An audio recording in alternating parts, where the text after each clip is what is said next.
आपका स्वागत है हमारे चैनल में। आइए जानते हैं बिहार के शिक्षकों के लिए क्या खबर आ रही है। बिहार के शिक्षक वेब पोर्टल पर प्रमाण पत्र अपलोड कर रहे हैं। अंतिम तिथि 20 जुलाई निर्धारित की गई है, लेकिन अब इस तिथि में बदलाव होने की संभावना बढ़ गई है। इसके मद्देनजर बिहार प्रदेश प्रारंभिक शिक्षक संघ की तरफ से प्रेस विज्ञप्ति जारी की गई है, जिसमें कहा गया है कि बिहार सरकार इस संबंध में कुछ पहल करे और जो निगरानी विभाग के द्वारा वेबसाइट पर प्रमाण पत्र अपलोड करने की अंतिम तिथि जारी की गई है, उसमें बदलाव किया जाए। इस संबंध में जो प्रेस विज्ञप्ति जारी की गई है, इसका विषय है निगरानी वेब पोर्टल पर प्रमाण पत्र अपलोड करने की अंतिम तिथि में बदलाव किया जाए। इस पत्र में आगे कहा गया है कि निगरानी पोर्टल पर अभी सुधार करने की आवश्यकता है। जैसे प्रखंड शिक्षक के बदले पंचायत शिक्षक आ रहा है, शारीरिक शिक्षक का कोई भी विकल्प नहीं है। यहाँ पर मूल प्रमाण पत्र SCERT द्वारा निर्गत नहीं किया गया है, अर्थात DLED का जो प्रमाण पत्र है वो कई शिक्षकों के पास उपलब्ध नहीं है। SCERT के निदेशक से संपर्क स्थापित करने पर पता चला है कि मूल प्रमाण पत्र अपलोड करने की बाध्यता है, अर्थात सभी शिक्षकों को मूल प्रमाण पत्र अपलोड करना जरूरी है। आपको बता दें कि लगभग 83,000 शिक्षकों का प्रमाण पत्र वेब पोर्टल पर अपलोड होना है, जिसका 1/4 शिक्षक अपना प्रमाण पत्र अपलोड कर पाए हैं। समय समय पर पोर्टल पर सुधार भी किया गया है। बहुत सारे शिक्षकों का अपलोड डाटा में त्रुटि रहने के कारण प्रमाण पत्र अपलोड नहीं हुआ है। इसी स्थिति में इतना कम समय रहने पर शिक्षक अपना प्रमाण पत्र कैसे अपलोड कर पाएंगे, इसलिए अंतिम तिथि में बदलाव करने की मांग की गई है। सभी शिक्षकों को 20 जुलाई तक प्रमाण पत्र अपलोड करना है, पर कई शिक्षकों का प्रमाण पत्र अब तक अपलोड नहीं हुआ है। 83,000 शिक्षक में से सिर्फ और सिर्फ 1/4 शिक्षक ही प्रमाण पत्र अपलोड कर पाए हैं। कई शिक्षकों के नाम में गड़बड़ी है, कई शिक्षकों के पिता के नाम में गड़बड़ी है, तो कई शिक्षकों की नियुक्ति तिथि भी नहीं वेब पोर्टल ले रहा है, UAN नंबर भी गलत बता रहा है। ऐसे में कई शिक्षक अपना प्रमाण पत्र अपलोड नहीं कर पा रहे हैं। इसलिए बिहार सरकार शिक्षा विभाग से मांग की गई है कि अंतिम तिथि में बदलाव किया जाए, 20 जुलाई से तिथि को बढ़ाया जाए। इसके अलावा आपको बता दें कि करीब 1 लाख शिक्षकों ने शिक्षा विभाग के वेब पोर्टल पर भी सत्यापन के लिए जरूरी शैक्षणिक एवं प्रशैक्षणिक दस्तावेज अब तक अपलोड नहीं किए हैं। शिक्षा विभाग ने इन्हें सख्त चेतावनी जारी की है। दरअसल दस्तावेज अपलोड करने की रफ्तार बेहद धीमी है। 21 जून से अब तक 40% से भी कम शिक्षकों ने दस्तावेज अपलोड किए हैं। इस संबंध में शिक्षा विभाग के द्वारा जानकारी दी गई है कि जिन शिक्षकों ने दस्तावेज अपलोड किए हैं वह भी आधी अधूरी हालत में अपलोड किए हैं, पूर्ण रूप से अपलोड नहीं किया गया है। इसलिए शिक्षा विभाग ने कहा है कि जल्द से जल्द अपने दस्तावेज पूर्ण रूप से अपलोड करें।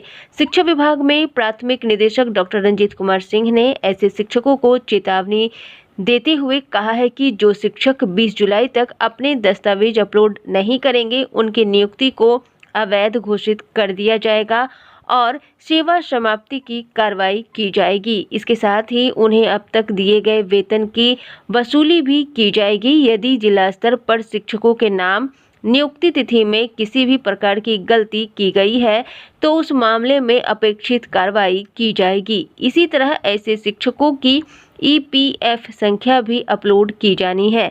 इसके अलावा जिला शिक्षा पदाधिकारियों से कहा गया है कि 10 जुलाई तक मृत या ऐसे शिक्षक जो इस्तीफा दे चुके हैं या रिटायर हो चुके हैं, वैसे शिक्षकों की जानकारी हर हाल में प्राथमिक शिक्षा निदेशक के ऑफिशियल ID पर भेजने के लिए मांग की है। वहीं 2006 से 2015 की समयावधि में नियुक्त 3 लाख में से करीब 1 लाख शिक्षक ऐसे हैं जिन्होंने खुद अथवा उनकी नियोजन इकाइयों ने निगरानी विभाग के समक्ष अपने शैक्षणिक दस्तावेज नहीं सौंपे हैं।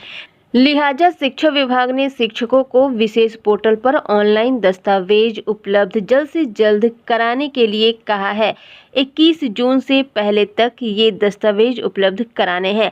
शिक्षा विभाग के पोर्टल पर इसकी लिंक जारी कर दी गई है। फिलहाल इन शिक्षकों को 20 जुलाई तक दस्तावेज अपलोड करने का अवसर दिया गया है।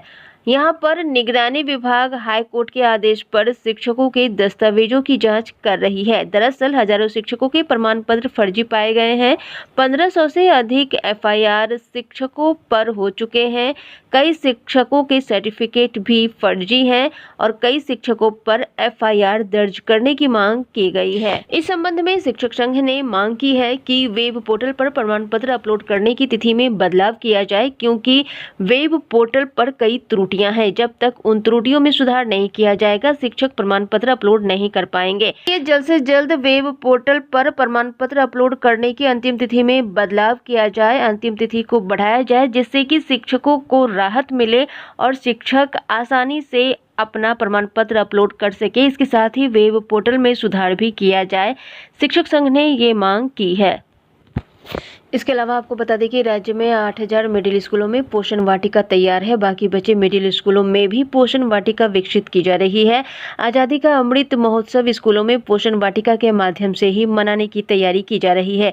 केंद्र सरकार के शिक्षा मंत्रालय के स्कूली शिक्षा और साक्षरता विभाग ने राज्यों से कहा है कि आज़ादी का 75वां साल पूरा होने के उपलक्ष्य में आज़ादी का अमृत महोत्सव स्कूलों में पोषण वाटिका के माध्यम से मनाया जाए। इसके अनुपालन में मध्याह्न भोजन योजना के निदेशक सतीश चंद्र झा द्वारा सभी जिलों के जिला कार्यक्रम पदाधिकारियों को निर्देश दे दिए गए हैं। निर्देश में कहा गया है कि पोषण वाटिका के माध्यम से बच्चों में प्राकृतिक वातावरण, बागवानी और खेती के क्रियाकलापों की क्षमता को विषयों के माध्यम से जागृत की जा सकती है। मध्याह्न भोजन योजना कार्यक्रम के अंतर्गत विद्यालय में पोषण वाटिका का निर्माण कर उससे उत्पादित फल एवं सब्जियों को मध्याह्न भोजन में शामिल कर आवश्यक विटामिन के साथ ही बच्चों का मानसिक विकास संभव हो सकेगा। विद्यालयों में पोषण वाटिका के निर्माण में स्वच्छ ताजा फल एवं सब्जियों का उपयोग करने के लिए कहा गया है। वातावरण में हानिकारक दुष्प्रभाव से बचाने के लिए भी बच्चों को कहा गया है। जिला शिक्षा पदाधिकारियों को दिए गए निर्देश के मुताबिक आज़ादी का अमृत महोत्सव मनाने के लिए विद्यालय शिक्षा समिति की बैठक कोविड-19 के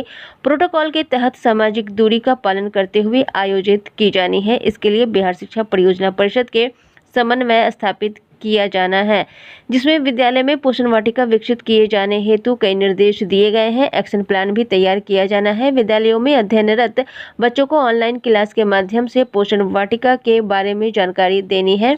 आज़ादी का अमृत महोत्सव के माध्यम से बच्चों को घर में भी पेड़ पौधे लगाने की सलाह देनी है। बर्तन और खाली जगह में बागवानी करने की सलाह देनी है। बच्चों द्वारा घर में विकसित किए गए बागवानी में लगाए गए पौधों के साथ फोटो विद्यालय शिक्षक के साथ साझा किया जाना है। शिक्षकों द्वारा छात्रों से प्राप्त फोटो में से उत्कृष्ट फोटो का चयन कर वेबसाइट पर डाला जाएगा। चयनित फोटो को पुरस्कृत भी किया जाएगा। कार्यक्रम के संचालन के लिए स्कूलों में नोडल शिक्षक नामित होंगे, जो विद्यालय पोषण वाटिका से जुड़ी गतिविधियों के बारे में समझाएंगे। आज की खबरों में बस इतना ही। शिक्षक संबंधी सभी प्रकार की खबरों के लिए चैनल को सब्सक्राइब करें। अगर आपको ये वीडियो पसंद आया है तो वीडियो को लाइक एवं शेयर करें। वीडियो देखने के लिए बहुत बहुत धन्यवाद।